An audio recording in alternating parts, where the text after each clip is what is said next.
Hello there, everybody. Hope everybody's having a fantastic day. So, today, what we're going to be doing is a little artwork. I'm doing some thumbnails for a channel for Potato, P-O-T-A-H-T-O. Right here, you see me working on some thumbnails, just trying to work out the composition and figure out exactly where I'm wanting the artwork to go. At this point, I'm going off of a scene in the new Lego Star Wars video game, where at the beginning you got Princess Leia. You start off with her at the very beginning, and you're running through the ship. You got to escape Vader, and just so happens she's running through. She hears a guy whining, kind of whimpering, and sounds pretty dejected, and come across a stormtrooper in his pajamas still. Apparently he got woke up and immediately just ran out into the hallway to help defend the ship, and there he was in his underwear. So that's basically what this idea is based off of. Just a little play on that scene, except the main character here is as in the name implies, potato. It's a little spud, it's a potato. And here he is, just having been woke up, still in his tidy whities, which will happen to be hero tidy whities with the symbols for the rebels. And what I'm basically wanting to do is I'm lining up my lines, and I'm having Leia look directly at him. He's in one of the I forget what it's called, like the thirds. It's usually where an eye tends to like to linger when you're doing artwork. And you can see I'm intentionally drawing lines and setting up the scene, so it puts him in the corner where you got some lines over on the left side pointing directly towards Potato, and then you got a line that's very heavily implied, from her to him, seeing exactly, what he's doing, and she's got that shocked look on her face, which hopefully takes a viewer's eye and keeps directing it back to him, and then obviously he's looking at her, and hopefully the eye just kind of keeps bouncing back and forth, just something to entertain the viewer. It's a little trick I've learned over the years from other artists, and I was actually in college for a while, and this is one of the lessons they taught, how to engage the eye, keep it bouncing around the image, kind of like engagement, like what YouTubers do, try to keep people interested in the artwork that they're performing, their audio visual artwork. And you just want to kind of keep people entertained, keep the eye interested in what's going on. And of course, we got the surprise look on Potato's face. He's kind of been caught out, and there's a little scene where, Princess Leia is like, you can't be out in your pajamas in front of me. What are you doing? And that's where he's at this moment in his life. He's just kind of embarrassed. The princess has just caught him there in his underwear. But, his first instinct was to protect the ship like a good spud always does.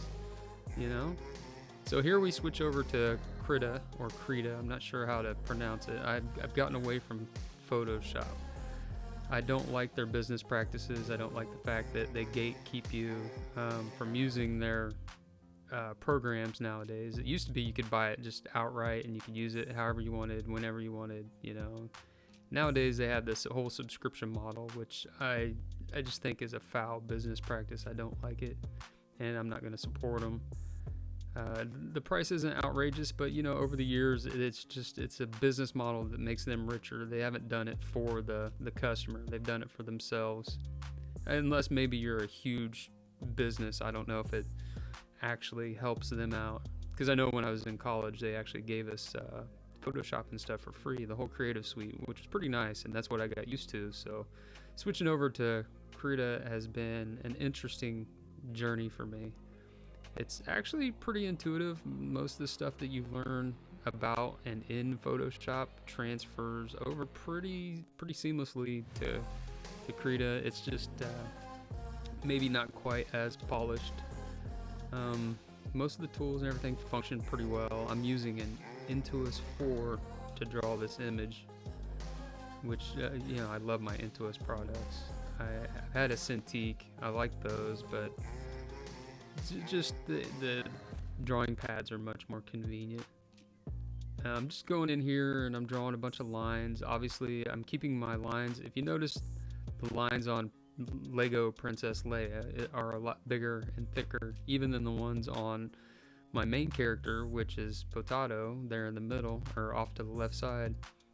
You can see that, he's got some bold lines, but for the majority of it, they're not quite as thick as Leia's.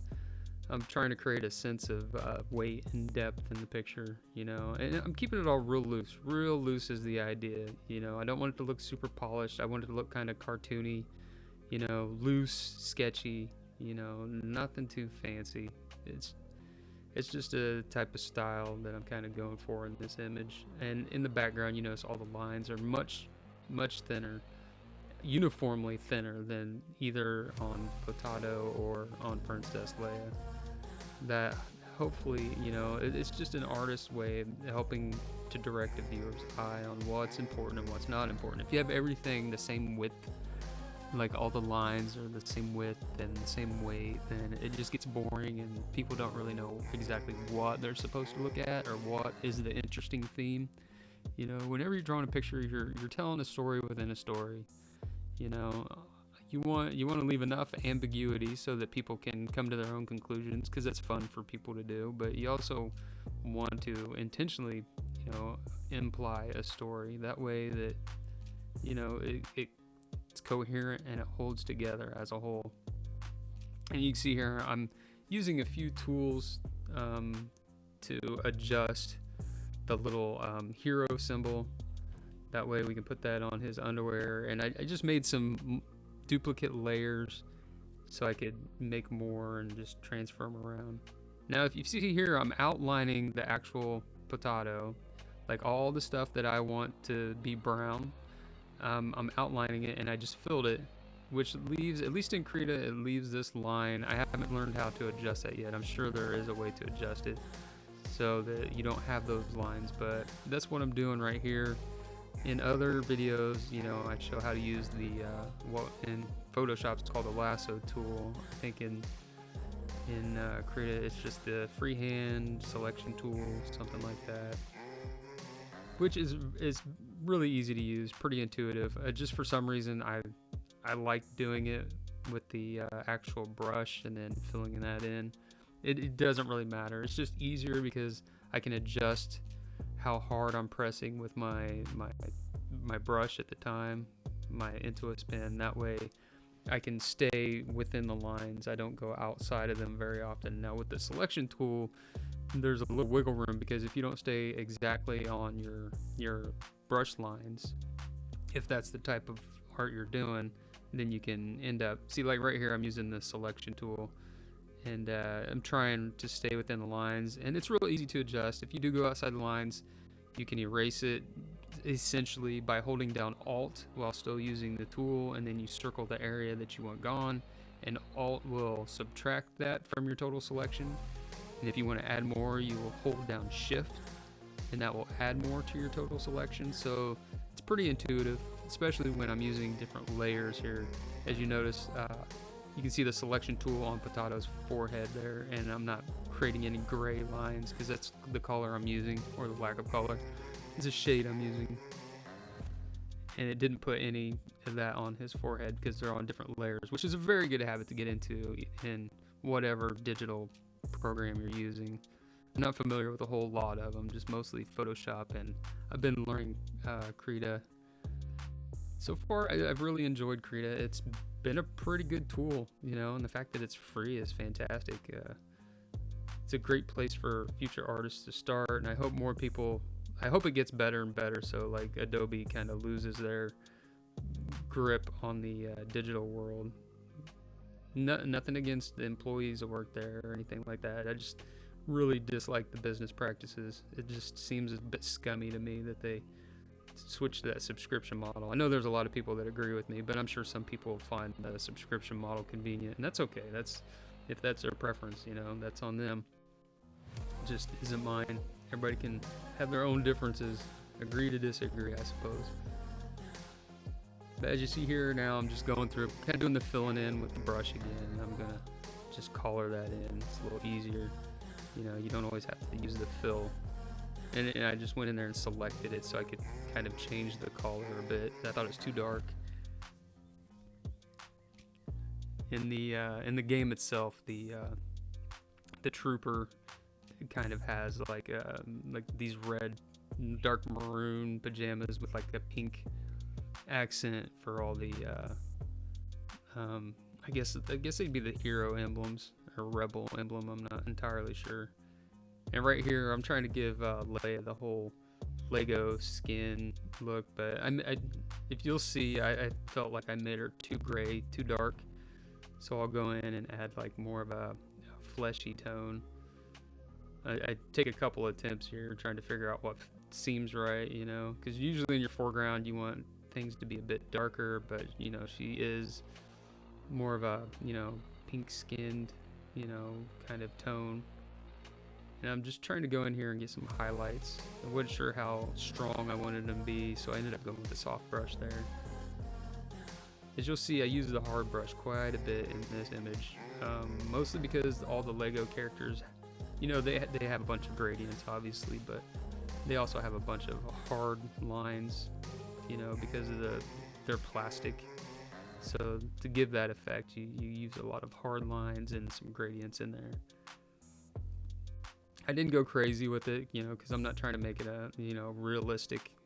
I certainly, obviously, don't want it realistic. I'm going for a cartoony look.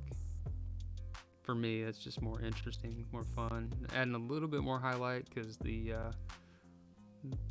Lego pieces, you know, if you've ever seen one, they got that shiny highlight on them.